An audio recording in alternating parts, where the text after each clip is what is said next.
Welcome everybody to the latest event in the CommentVisions series, which is a partnership between European Voice and Eurovision in association with Shale. The topic of this evening's discussion debate is shale gas, a game changer for Europe's energy landscape. I always say our events are very timely, but shale gas yet again seems to be a masterpiece of good timing. I did a little internet search before coming over today, and shale gas is rarely out of the news, but there was a new person involved today, which is the Pope. A Spanish newspaper ran a picture of the Pope receiving some Argentinian, I think a senator from Argentina, who presented him with an anti-fracking t-shirt. The Pope didn't put it on, but probably not the right size. But I think it illustrates the global reach of this issue. We're going to be focusing this evening on implications for Europe, but it is really a global issue. I'm from the UK, as you may have guessed, and I sometimes find I've been in Brussels since '95, and I work a lot on very rarefied issues, and now and again some of the issues I work on in my professional life here are sort of picked up and reflected, and this of course happened this summer in the picturesque little village of Balcombe in West Sussex, where a company was going to do exploratory drilling, and there was a very, very large protest of a slightly surprising coalition of green activists, but also local residents. And I think that also illustrates it's a global issue, but it's also a local issue affecting local communities. But I think the aim of the event this evening is to cut through some of the polarised and the polarised views to really give a factual basis to this debate. We know that the issue of energy prices is of increasing concern to businesses, but also to households. And the question of the competitiveness of the EU industry is being frequently evoked, particularly in relation to the US, where low gas prices have given US industry in the energy intensive sectors a huge competitive advantage. The event today is also timely because, as you are very well aware, the European Commission is preparing something on shale. We were discussing in the office what we call it, and we decided let's call it guidance, and then Mr. Miege from DG Environment will probably fill in some of the explanation there, which will look at the issue of environmental risk and how to address it. I think we're going to tackle a number of issues today, and I'm going to quickly be quiet and transfer the floor to the real experts. We're going to be looking at the issues which I think are important: reserves, the challenge of extraction, the costs, environmental risk, public acceptance, the impact of shale on global energy prices, the impact on business investment decisions, to mention just a few. The running order this evening, we will start off with a short film which has been produced by the CommentVisions team, and after that I will hand the floor to Peter Lambert, who's a senior oil and gas expert at McKinsey, who will give us a sort of an overview and a forward-looking analysis of the prospects for shale gas exploration in Europe and on the global scene. Following him is Robin Miege, who's Director for Strategy at DG Environment, who will hopefully tell us about the Commission's thinking. Our next speaker is Jan Brezina. He's a Czech MEP, a member of the Industry, Research and Energy Committee, and a shadow rapporteur on the Tavella report on the implications of shale gas. And he doesn't like me mentioning this, but he trained as a mining, or worked as a mining engineer, so we could... and that fits, and that flows on then to our final speaker on the panel, Raymond Michels, who's head of the Carbon Resources team at the French Centre National pour la Recherche Scientifique. So, that's enough from me. As they say on the television, roll VT.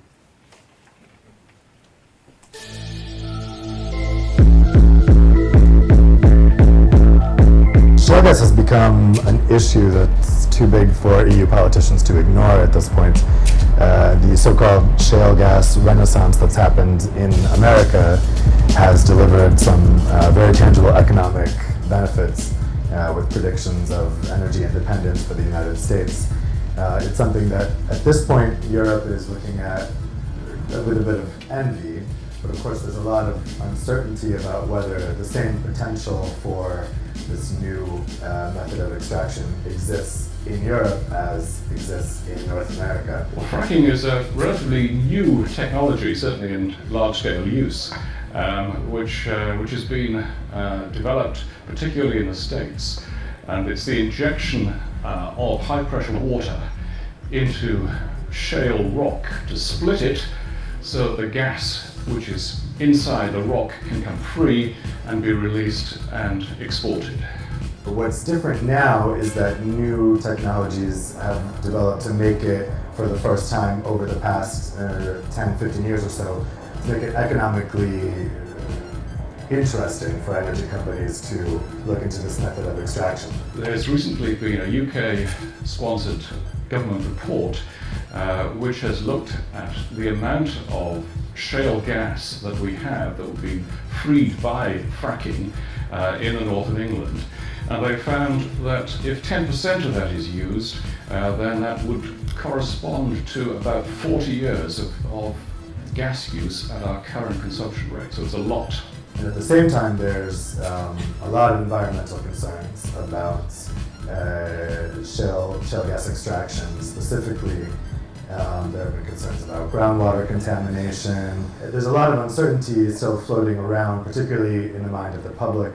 The concerns have been raised, first of all, because it is changing the structure of the rock, and people have been concerned about where that could cause tremors, small tremors, minor mini earthquakes, one might call them. The other issues would be, what about the chemicals that are used, which are in there?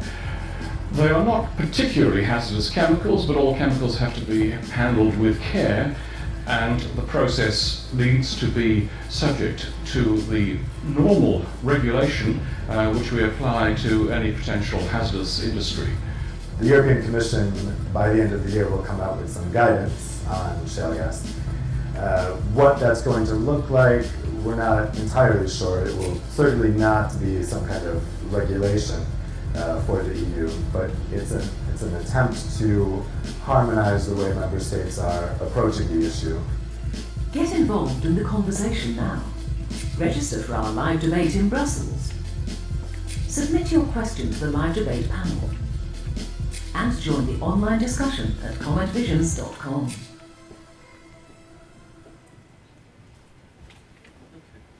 Excellent. So, Peter, over to you. Thank you, Simon, and thank you everyone for coming tonight.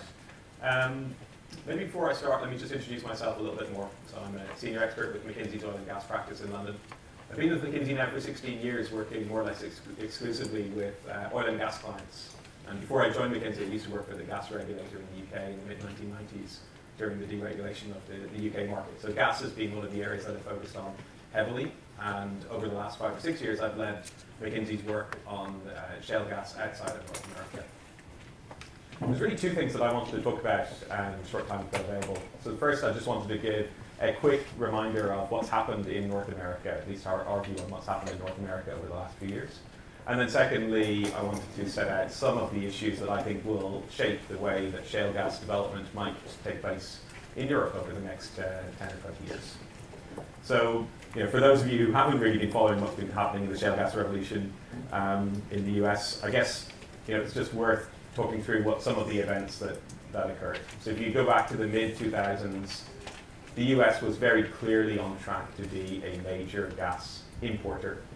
Gas prices were on a par with gas prices in Europe and heading towards levels that reflected import cost for gas. And almost suddenly, around 2008, the belief about the outlook for US gas shifted. It shifted from a belief that the US would be a big importer to the US being at least self-sufficient. And as we look back at it now, it's very clear that it is going to become capable of being a net exporter. And that had a direct impact on gas prices. Pushed gas prices in the US down from about $9 an MMBTU to about $3 an MMBTU. That $6 difference is actually huge. If you multiply it up, that represents about $180 billion of lower cost for gas buyers, wholesale gas buyers in the US, than they were previously paying before 2008, and an even bigger amount less than they would pay if they were paying European gas prices. $180 billion, that's about 1% of US GDP. So it's effectively a 1% of US GDP transfer to wholesale gas buyers from effectively gas producers, but facilitated by the fact that they have much lower cost gas supplies available to them. Now, if we look at Europe, we know, at least the best estimates are, that Europe has about 80% as much shale gas resource available to it today as the US has, so almost as much. And given that the US is regarded as having an almost infinite amount, 80% of a very large number is still a very large number. And we have seen one or two wells, gas wells in the US, producing shale at roughly commercial volumes. If they were producing in the US, the volumes would be regarded as close to commercial. So there is some positive around shale, the outlook for shale gas in Europe. But I think when you look at the outlook and how quickly we might see shale gas really changing European gas markets, there's a number of factors you need to take into account. And for me, I think the first one is the starting point. People tend to think that because the US, we first heard about shale in the US in 2008, that when we drilled our first shale exploration wells in Europe in 2011, we were really only 3 years behind. But the US had been working on this since the early 80s. So we were about 30 years behind. And the US had actually gotten to a commercial scale of commercial production of shale gas in the late 1990s. So, they were actually drilling literally over 100 wells a year in the Barnett Shale in the late 1990s. And so we're now drilling maybe 30 wells a year in Europe in shale. So we're probably at least 15 years, maybe 20 years behind where the US was.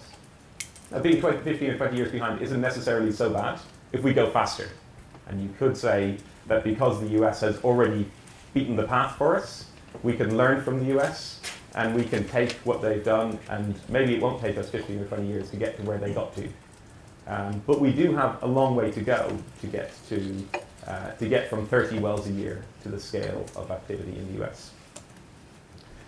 And the second issue that I see is that the US, in the 30 years before they found shale gas, the US drilled over 1 million wells onshore. Every one of those wells gave them data. And that data told them where they could go and look for shale gas. So when we talk to shale gas producers in the US about the exploration process, what they'll tend to say is, we didn't have to explore for it. We knew exactly where to go. We've been drilling through this stuff for years. What we needed was just to know what technology would allow us to exploit it commercially. And once that was there, we knew where to go and look for it. So in the 30 years before they started producing, the 30 years up to 2002, the US drilled 1.25 million wells onshore. In the past 30 years, Europe has drilled about 40,000 wells onshore. So we have produced some data, but an awful lot less data. And so it's not too surprising that when people go and explore for shale gas in Europe, there's quite a lot more trial and error. So they drill, they may well know that there is shale, they may know that there is gas in the shale, but they don't know enough of the properties of the rock to be confident before they drill that this will be a success. And so they're drilling some exploration wells, and some of them have been well publicized, some exploration wells that have been failures. They're also uncomfortable with going out and committing to multi-billion-dollar programs.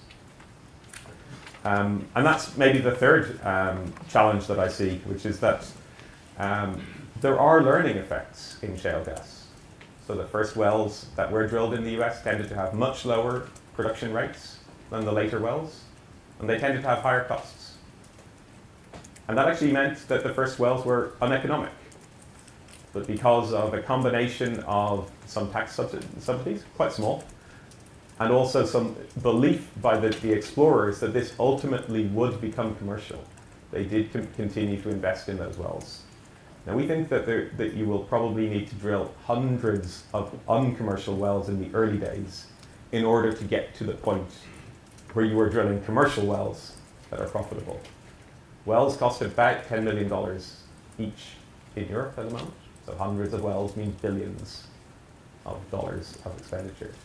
And it's not clear to me at the moment who is going to be willing to make the commitment to make that investment up front and to accept the risk associated with it to get us from where we are today to the real scale production, scale exploration that the US reached. And then I think the final thing that will shape the way that shale gas develops over time is pure local opposition. There's clearly much greater local opposition here in Europe than there is in the US. Some of it for good reasons, to do with higher population density, maybe greater environmental concern. I actually think smaller parcels of land mean that you have more neighbours around your shale well than you have elsewhere.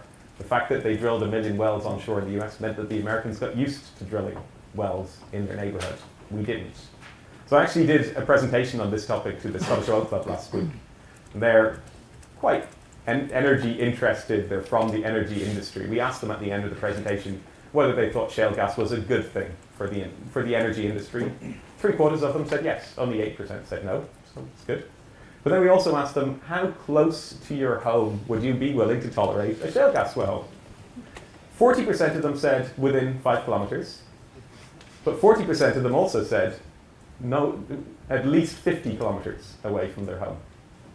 Now it happened, we were in Edinburgh at the time, we were within 50 kilometres of a shale gas well at the time. But that was the attitude in the room, that people feel uncomfortable about it. Even when they believe that shale gas makes sense, there's a strong opposition to it being in their backyards. So, given all of that, I'm not predicting what will absolutely happen, but if I look at the pathway that we're on at the moment, I feel we are starting from 15 years behind. And if anything, we're going slower rather than faster. And so we actually, again, we did another survey with people working within the shale industry last year, where we asked them, what level of shale production would we see in 2030? And half of the respondents said 10 BCM or less. And nobody said 50 BCM or more. Now, Europe consumes about 500 BCM of gas a year.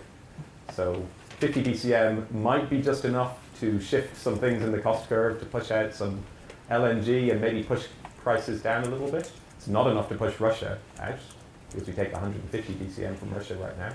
So it doesn't give us energy independence. It definitely doesn't make us an exporter. And 10 BCM is probably lost in the rounding versus 500 BCM of production. So I'm not saying that this is a fait accompli, this is how it has to be, but that's at least my view on how the outlook for shale is at the moment in Europe. Thank you very much, Peter. That's a very good introduction.